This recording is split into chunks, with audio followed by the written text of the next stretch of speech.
प्रणाम आप सभी को दीपावली की बहुत बहुत शुभकामनाएं। आप सभी का स्वास्थ्य अच्छा रहे और आपका सबका भविष्य उज्जवल हो। माता लक्ष्मी जी की अपार कृपा आप सब पर बरसे और सभी का जीवन सार्थक हो। आज 31 अक्टूबर है और दिन गुरुवार है, यानी बृहस्पति भगवान का दिन है। आज गुरु विष्णु भगवान का। तो आज दीपावली हम मना रहे हैं और आप सभी को भी आज दीपावली मनाना चाहिए। और उसके बाद में मैं आप लोगों को दीपावली के बारे में थोड़ा सा जो मुझे जानकारी है मैं उसके बारे में आप सभी को बताना चाहूँगी कि दीपावली क्या है। दीपावली राम जी आए थे तो दीपावली मनाई, ये सच बात है। तो सभी लोग कहते हैं कि दीपावली जब राम जी के आने पर मनाई गई है तो लक्ष्मी जी का पूजन और गणेश जी का क्यों होता है, तो मैं वो भी आपको बताती हूँ। यानी कि राम जी हमारे जो 14 साल का वनवास काट करके आए थे, तो वो कार्तिक मास की कृष्ण पक्ष की अमावस्या थी। अमावस्या में अंधेरा होता है, सभी को पता है। तो उस दिन जब वो आए थे तो उनके आने की खुशी में सबको पता चला कि हमारे हनुमान जी आए करके उनको बताया कि हमारे राम जी आ रहे हैं।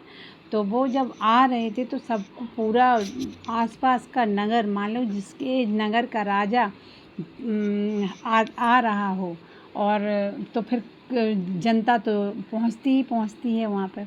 तो सब खुशी के मारे, और वो तो राजा थे यानी अन्नदाता थे, सबको इतना वो सब सामान अपने मतलब अपना घर कैसे सबको समझते थे, उनका पालन पोषण करते थे।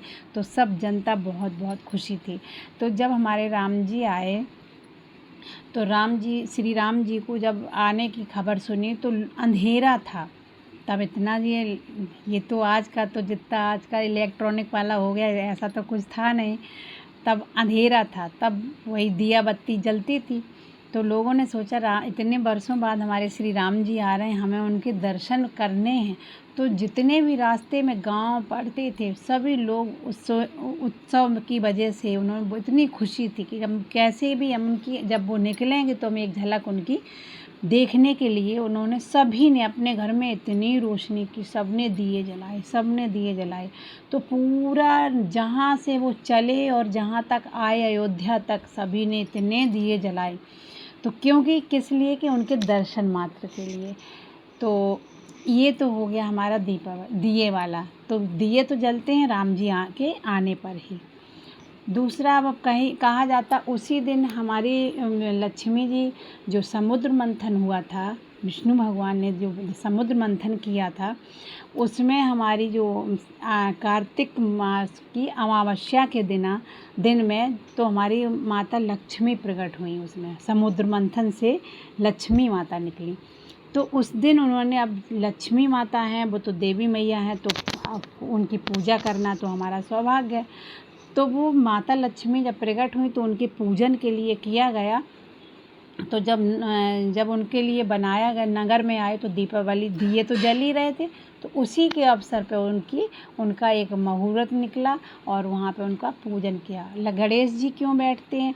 क्योंकि गणेश जी को भोले शंकर ने जब उनका गर्दन काट दिया था और हाथी का जब गर्दन लगाया था तो माता पार्वती जी बहुत गुस्सा हुई और रुष्ट थीं। तो अब उन्होंने ये बोला था कि ऐसे हमारे बेटे को कोई नहीं पूछेगा, सब हंसी उड़ाएंगे। तो इसीलिए भोले बाबा ने उनको ये दिया था कि जब भी कोई पूजन होगा, जब भी कोई भी पूजन याचना शुरू किया जाएगा तो आपको सबसे पहले वहाँ पर उपस्थित और विराजमान करके आपका पूजा किया जाएगा। और फिर और किसी का पूजा हो, कुछ भी किसी की पूजा होगी, लेकिन गणेश जी को सबसे पहले आवाहन किया जाएगा। तो इसीलिए पहले गणेश जी को आवाहन किया गया, फिर हमारी लक्ष्मी माता को वहाँ बैठाया गया और हमारी लक्ष्मी माता का पूजन किया गया। इसीलिए ये दीपावली मनाई। और दीपावली जब माता लक्ष्मी आती हैं, दीपावली आती, कोई भी उत्सव होता है तो हम लोग साफ़ सफाई करते ही हैं। तो वही प्रारब्ध है, चला आ रहा है कि हम सफाई करते। सफाई, घर की सफाई की ज़रूरत नहीं है। अगर आपने अपने मन को निर्मल कर लिया, मन की सफाई कर ली, तो समझो आपकी घर की सफाई हो। ये भी एक घर है आपका, आपका शरीर भी आपका एक घर है। इसको भी अगर आपने अंदर से साफ़ कर लिया तो ये भी आपका, ये घर है आपका, साफ़ हो गया। और दूसरा रहा बात उसका दिए का, तो मिठाई बनाते हैं। तो मिठाई क्या है? मिठाई है एक मिठास, यानी कि अगर आपके शब्दों से, आपके बोलने से किसी के जीवन में खुशी आती है और उसको सुकून मिलता है, तो यही मिठाई है। और अगर ये बाज़ार वाली मिठाई खाएंगे तो पता नहीं आपको क्या क्या होगा। लेकिन अगर आप किसी को शब्दों से किसी के जीवन में रस घोल देते, मिठास कर देते, तो ये आपकी मिठाई उसको जीवन पर्यंत याद रहेगी और उसका स्वास्थ्य भी अच्छा रहेगा। दूसरा दिए का है कि दिए से ये सीखना है हमें कि दिया जल करके, खुद जल करके और हम सबको रोशनी देता है। हमारा भी जीवन यही होना चाहिए कि हम परेशानी उठा लें, हम कोई दिक्कत में कर लें, लेकिन जब हमारे जो सामने वाला है, हम उसको कभी भी निराश, कभी भी परेशान, कभी भी दुखी ना करें। तो ये हमारे दीपावली का मेन यही अवसर है। अब लोग इसको फालतू का खर्चा करते हैं, फालतू का ये, हम तो ये कहते हैं इतनी मिठाइयाँ लोग लाते हैं, डायबिटीज़ रहती है तो बिना डायबिटीज़ वाली मिठाई लेकर आएँ, क्या ज़रूरत है? जब भगवान नहीं चाह रहे तो तुम किसी को ऐसे को खिला दीजिए जिसने कभी मिठाई का नाम ही नहीं सुना है, देखा है। ऐसी ऐसी मिठाइयाँ आती हैं कि लोगों ने कभी उस मिठाइयों के बारे में सुना नहीं, कभी देखा नहीं। अगर सच मानिए, अगर आप उसको ये मिठाई खिलाते हैं तो आपका जीवन मिठास से भर जाएगा और आपका डायबिटीज़ अगर होगा भी, वो भी ठीक हो जाएगा। हमेशा पॉजिटिव रहिए, हमेशा पॉजिटिव जो लोगों को राय दीजिए, सलाह दीजिए, अच्छा सोचिए, अच्छा रहिए, सभी के जीवन में खुशियाँ लाइए।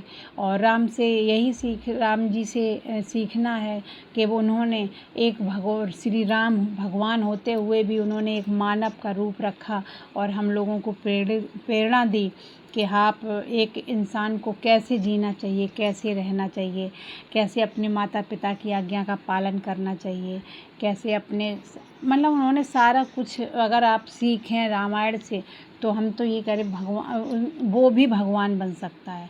वो तो भगवान थे ही, तो उन्होंने राम का रूप लिया। लेकिन अगर आप उन्होंने जो बताया है उन आदर्शों पे आप चलते हैं, तो सच मानिएगा आप भी भगवान बन जाएंगे। तो यही है, भगवान जीवन में किसी के दुख तकलीफ़ है तो उसको दूर करने की कोशिश कीजिए और अपने हाथों से कभी किसी के लिए कोई, भगवान से बस यही प्रार्थना करिए कि अपने हाथों से कभी भी किसी का गलत ना हो और इस ज़बान से किसी के लिए कोई ऐसा शब्द ना निकले जिससे कि वो किसी को कष्ट हो। यही छोटी छोटी बातें हैं, अगर आप करते हैं तो आपका जीवन धन धान्य से अपने आप भर जाएगा। आपको कुछ भी मांगने की ज़रूरत नहीं है, आपको कुछ भी करने की ज़रूरत नहीं है, आपको कुछ पूजा पाठ करने की ज़रूरत नहीं है। आप सिर्फ़ अपने आप को बदलिए, अपने आप से सोचिए। कभी बैठ कर के खुद भी पता चलता है, हम कोई भी काम अगर गलत करते हैं तो हमारे अंदर की जो आत्मा होती है, जो कि अजर और अमर है, वो हमें हमेशा सही रास्ता दिखाती है, क्योंकि उसको तो हमारे जीवन से कुछ लेना देना नहीं। उसको तो ये है कि हमें तो अमर रहना ही रहना है। तो जब भी आप कुछ करते हो तो आपके अंदर से आत्मा बोलती है कि नहीं, ये गलत है। आप चलते हैं अपने मन के बहकावे में। तो जैसे कि कृष्ण जी ने गीता में बोला है कि मन के बहकावे में ना आवे, मन के बहकावे मत आइए। मन भागता है आपका, बार बार पकड़िए। यानी कि मन आपका कहता है कि सामने वाला हमसे जो कह रहा है उसका मैं पलट के जवाब दूं, लेकिन उस मन को अपने बस में करिए और बोलिए कि उसका स्वभाव है वो अपना काम करेगा, मेरा जो स्वभाव है मैं अपना काम करूँगी। तो आप इन शब्दों को इन चीज़ों को अगर आप करते हैं छोटी छोटी, तो सच मानिएगा आपका जीवन बहुत बड़ा परिवर्तन आपके जीवन में आना शुरू हो जाएगा। आपको कुछ भी मांगने की भगवान से ज़रूरत नहीं है, कुछ भी मत मांगिए। सबसे भगवान से यही कहिए, भगवान सभी लोग स्वस्थ रहें, सभी लोग खुश रहें, सभी के जीवन में अच्छा हो। जब सभी के लिए आप मांगेंगे तो आप उस सभी में से अलग थोड़ी नहीं हैं, उस सभी में आप भी हैं। तो आपका भी जीवन सार्थक होगा, सफल होगा और खुशहाल होगा। इस दीपावली पे सभी के अपने जिससे भी आपको तकलीफ़ हुई है तो आप उससे माफ़ी मांग लीजिए, और आपने आपके साथ किसी ने किया है तो उसको माफ़ कर दीजिए। बस यही जीवन है, और क्या लेकर के आए थे और क्या लेकर के जाएंगे। तो इसीलिए सिकंदर था, वो दुनिया का सबसे बड़ा पैसे वाला था। बहुत उसके पास में पैसा था, बहुत पैसा क्या छोड़ो, कोई ऐसी चीज़ नहीं थी जो उसके पास नहीं थी। तो वो भी जब मरा है तो वो कुछ भी नहीं ले गया। और उसने जब मरते समय उसने ये ज़रूर बोला था कि मैं भगवान से मांगा कि भगवान अभी हमें और कुछ करना है। भगवान ने कहा नहीं, अब तुम्हारा समय। उन्होंने कहा हमसे ये ले जाइए, सोना ले जाइए, चांदी ले जाइए, ये ले जाइए। उन्होंने कहा मुझे कुछ नहीं चाहिए, मुझे तो सिर्फ तुम चाहिए, तुम्हें लेने हम आए हैं। तो उन्होंने फिर मरते समय सबसे यही बोला कि जब मैं निकलूं तो मेरे हाथ बाहर कर देना और सारा शरीर बंद कर देना, लेकिन हाथ बाहर कर देना। तो नहीं, इसका क्या मतलब है? तो इसका यही मतलब है कि वो कह रहा, उसने ये एक इसलिए किया कि सभी लोग देख लीजिए कि मैंने जीवन भर इतना कमाया, सोना चांदी हीरे मोती जवाहरात किसी की कमी नहीं थी। इतना मैंने अपने जीवन में मेरा यही इसी में निकल गया। लेकिन आज मैं जब जा रहा हूँ तो मेरे दोनों हाथ खाली हैं, किसी हाथ में मेरे कुछ नहीं है। यहाँ तक कि जो ऊपर से पैसा फेंका भी जा रहा है वो भी हम नहीं पकड़ पा रहे, 1 रुपया भी नहीं पकड़ पा रहे हैं। तो ये एक चीज़ें हैं छोटी छोटी, तो लेकिन अगर आप प्रेम बांट करके जाएंगे वो सच में आपको बहुत बहुत खुशियाँ देगा और बहुत कुछ देगा। बहुत बहुत धन्यवाद आप सभी को, और मैं कोटि कोटि प्रणाम आप सभी को करती हूँ, दिल से धन्यवाद करती हूँ। सभी के जीवन में खुशियाँ आएँ, सभी के जीवन में माता लक्ष्मी की अपार कृपा बरसे, और माता लक्ष्मी सभी के ऊपर कृपा करें अपनी, और गणेश भगवान रिद्धि सिद्धि के रूप में सभी के घर में उपस्थित रहें। और बहुत बहुत धन्यवाद आप सभी का, और फिर से आप सभी को दीपावली की हार्दिक शुभकामनाएं।